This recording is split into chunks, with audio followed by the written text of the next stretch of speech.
Film शुरू होने से पहले वीडियो को लाइक, चैनल को सब्सक्राइब और नोटिफिकेशन बेल को ऑन करने का आग्रह किया जाता है ताकि आप कोई भी नया कंटेंट मिस न करें। कहानी शुरू होती है नन फर्नांडा से। वह एक गधे के साथ चलती हुई दिखाई देती है। बाद में वह कॉन्वेंट लौटती है जहां वह जेनिफर से मिलती है, जो उससे पूछती है, तुम पूरी रात कहाँ थी? फर्नांडा जवाब देती है कि गधा भाग गया था और वह उसे ढूंढने गई थी। कुछ सेकंड बाद कॉन्वेंट का नौकर उन्हें नमस्ते करता है, लेकिन वे उसका अपमान करती हैं। फिर वे चर्च की ओर जाती हैं जहां भाई टॉमस ननों के लिए एक सेवा कर रहे हैं। बाद में सिस्टर मारिया फर्नांडा से बात करती है और पूछती है, तुम पूरी रात कहाँ थी? फर्नांडा गधे के भागने की कहानी सुनाती है, जबकि जेनिफर उन्हें दूर से देखती है। फिर हम एलेसेंड्रा नाम की एक और नन से मिलते हैं जो कढ़ाई कर रही है। हमें पता चलता है कि वह अपनी इच्छा के विरुद्ध एक कॉन्वेंट में है, क्योंकि वह शादी करना और चली जाना चाहती है। हमें यह भी पता चलता है कि उसके पिता एक धनी रईस हैं जो कॉन्वेंट को आर्थिक सहायता देते हैं। ये कपड़े धोते समय फर्नांडा और जेनिफर के बीच बातचीत के दौरान ये बातें सामने आती हैं। धोते समय जेनिफर फर्नांडा से पूछती है कि मारिया ने सुबह क्या कहा था, लेकिन फर्नांडा जवाब देती है, इससे तुम्हें कोई मतलब नहीं। इसके बाद हम एलिसेंड्रा को अपने पिता के साथ निजी तौर पर बात करते हुए देखते हैं, अपनी माँ और अपनी शादी के विषय के बारे में पूछते हुए। लेकिन उसके पिता यह कहकर उसे चौंका देते हैं कि शादी की लागत बहुत अधिक है और पर्याप्त पैसे नहीं है। वह कॉन्वेंट छोड़ने और उसकी माँ के साथ रहने की पेशकश करती है, लेकिन वह मना कर देता है।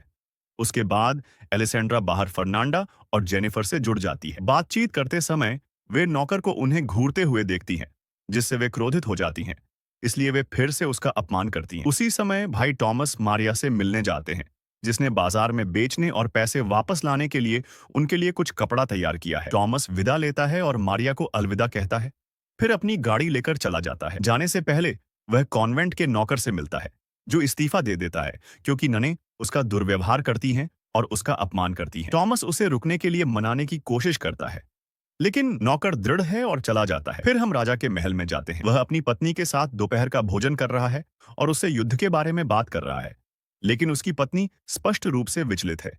अपने खूबसूरत कुरियर माइकल के साथ इश्कबाजी कर रही है। उस रात रानी माइकल के साथ समय बिताती है और उनका अफेयर होता है। राजा उन्हें आपत्तिजनक स्थिति में देख लेता है। माइकल खिड़की से भाग जाता है और राजा उसका चेहरा नहीं देख पाता है। वह भागकर नीचे जाता है और हर नौकर की धड़कन की जांच करता है। जब वह अपना हाथ माइकल की छाती पर रखता है तो उसे तेज धड़कन महसूस होती है, लेकिन फिर भी अंधेरे में वह उसे पहचान नहीं पाता।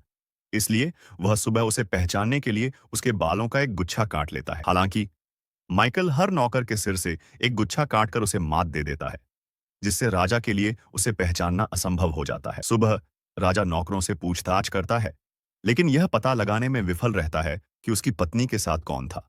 इस बीच जब माइकल महल में अपने कर्तव्यों को पूरा करने के लिए निकलता है, तो रानी उस पर फिर से डोरे डालती है। इस बार राजा उन्हें पकड़ लेता है और अपने गार्डों को माइकल को गिरफ्तार करने के लिए भेजता है, लेकिन माइकल बहुत तेज है और जंगल में भाग जाता है। जंगल में भागते समय उसे भाई टॉमस रोते हुए मिलते हैं, क्योंकि उसकी गाड़ी का एक्सीडेंट हो गया था और सारा कपड़ा पानी में बह गया था। माइकल उसे कपड़ा निकालने में मदद करता है और बदले में टॉमस उसे किसी भी प्रकार की मदद की पेशकश करता है जिसकी उसे आवश्यकता हो। माइकल रहने के लिए जगह मांगता है, इसलिए टॉमस उसे वापस कॉन्वेंट ले जाता है, उसे खाना खिलाता है और आश्रय देता है। वह माइकल से बहरा और गूंगा होने का नाटक करने के लिए कहता है ताकि नन्हे गुस्सा न हो। अगले दिन टॉमस माइकल को सिस्टर मारिया से नए नौकर के रूप में मिलवाता है और फिर उसे लूट लिए जाने और कपड़ा खो जाने के बारे में बताता है। इस बीच जेनिफर माइकल को देखती है और उसे नमस्ते करने जाती है, लेकिन वह सुनने का नाटक करता है, इसलिए वह चली जाती है। फिर फर्नांडीज एलिसेंड्रा को कॉन्वेंट में एक छोटी लड़की से बात करते हुए देखती है और उन पर जासूसी करना शुरू कर देती है। एक हंगामे के दौरान फर्नांडा कुल्हाड़ी लेकर माइकल पर हमला करती है, लेकिन वह कुछ नहीं कहता। मारिया बीच बचाव करती है और समझाती है कि वह नया नौकर है और वह सुन या बोल नहीं सकता। बाद में जेनिफर झाड़ियों में छिप जाती है जब वह माइकल को अपने कमरे में जाते हुए देखती है। एलिसेंड्रा उसका पीछा करती है, किसी चीज में मदद मांगती है। वह उससे बात करती है, अपनी समस्याएं साझा करती है और फूट फूट कर रोती है। बाहर फर्नांडा जेनिफर के बगल में लेट जाती है ताकि वे एक साथ एलिसेंड्रा और माइकल पर जासूसी कर सकें। फिर हम कन्फेशन रूम में जाते हैं। जेनिफर स्वीकार करती है कि उसने अकेले सारे शलजम खा लिए और बुरे विचार रखने की बात भी कबूल करती है। उस रात फर्नांडा अपनी दोस्त से मिलती है, वे साथ में शराब पीती हैं, फिर एलिसेंड्रा के कमरे में जाती हैं वे हंसती और बातें करती हैं जब तक कि जेनिफर उनसे जुड़ नहीं जाती और उनके साथ पीती है। वे पुरुषों के बारे में बात करना शुरू कर देती हैं।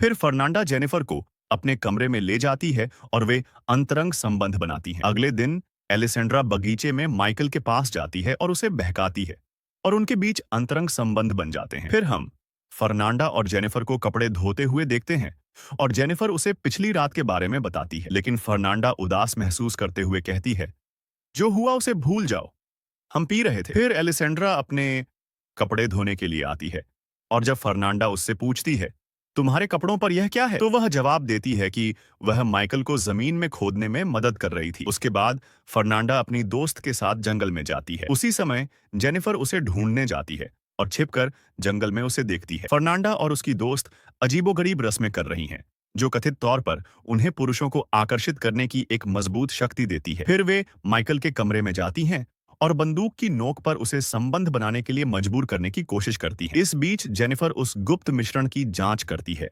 वे जंगल में इस्तेमाल कर रही थी। जब वे बाहर आती हैं तो जेनिफर उनसे कहती है कि वह सिर्फ जंगल से सब्जियां इकट्ठा कर रही थी। रात में माइकल टॉमस के साथ बैठा होता है और उससे कहता है कि उसके 2 दिन बहुत अच्छे बीते हैं और वह यहां काम करना जारी रखना चाहता है। अचानक दरवाजे पर दस्तक होती है।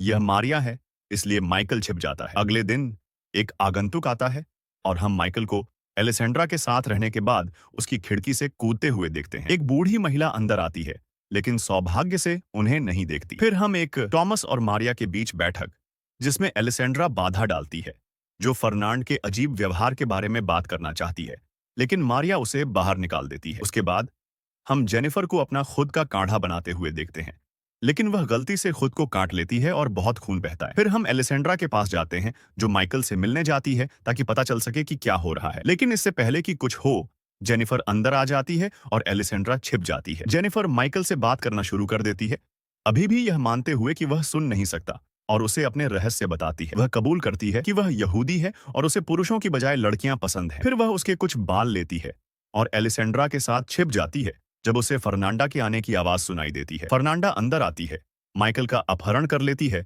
और उसे गड्ढे के साथ जंगल में ले जाती है। एलिसेंड्रा और जेनिफर उनका पीछा करती हैं। रात में वे फर्नांडा और लड़कियों के एक बड़े समूह को बंधे हुए माइकल के चारों ओर नाचते हुए और जादू टोने की रस्में करते हुए देखते हैं। जेनिफर उनसे जुड़ जाती है। माइकल अचानक उन्हें मारने से पहले बोलता है, अपनी जान की भीख मांगता है। फर्नांडा को एहसास होता है उन्होंने उससे बुलवाया, और फिर जेनिफर को उनके बीच नाचते हुए देखती है, इसलिए वह गुस्से में आकर लड़कियों पर हमला करती है। एलिसेंड्रा माइकल के मारे जाने से ठीक पहले बीच बचाव करती है। उसी क्षण जेनिफर भागकर कॉन्वेंट वापस जाती है, सबको जगाती है और बताती है कि फर्नांडा एक चुड़ैल है। लोग चिल्लाते और बहस करते हैं, जिससे हंगामा मच जाता है। मारिया और टॉमस अपने कमरों से बाहर आते हैं। जो हो रहा है उसे देखकर चौंक जाते हैं। माइकल फिर से बोलता है और सब लोग हैरान रह जाते हैं। अगले दिन एक मुकदमा आयोजित किया जाता है और मारिया और टॉमस सहित सभी को सजा सुनाई जाती है। टॉमस मारिया को अलविदा कहता है क्योंकि उसे दूर के मठ में जाने का आदेश दिया जाता है। माइकल राजा के महल में लौटता है, जहां उसे कैद कर लिया जाता है। रात में राजा माइकल की कोठरी में जाता है और उससे कहता है कि वह उसे दर्दनाक यातना देगा। जल्द ही एक कछुआ अपनी पीठ पर मोमबत्ती लिए चलता हुआ दिखाई देता है। जब वे उसका पीछा करते हैं तो 3 लड़कियां एक गुड़िया के साथ दिखाई देती हैं, जो माइकल को उससे बदलने की योजना बना रही है। वे उसे जेल से छुड़ाती हैं, उसे अपने कपड़े पहनाती हैं और महल से भाग जाती हैं। गार्ड गुड़िया से मूर्ख बनकर उससे ऐसे बात करते हैं जैसे वह माइकल हो। अंत में हम जंगल में पुल पर जाते हैं, जहां टॉमस मारिया और गद्दे से फिर से मिलता है। अगर आपको फिल्म पसंद आई हो तो वीडियो को लाइक करना, चैनल को सब्सक्राइब करना और नोटिफिकेशन बेल को ऑन करना न भूलें, ताकि आप हमारा कोई भी नया कंटेंट मिस न करें।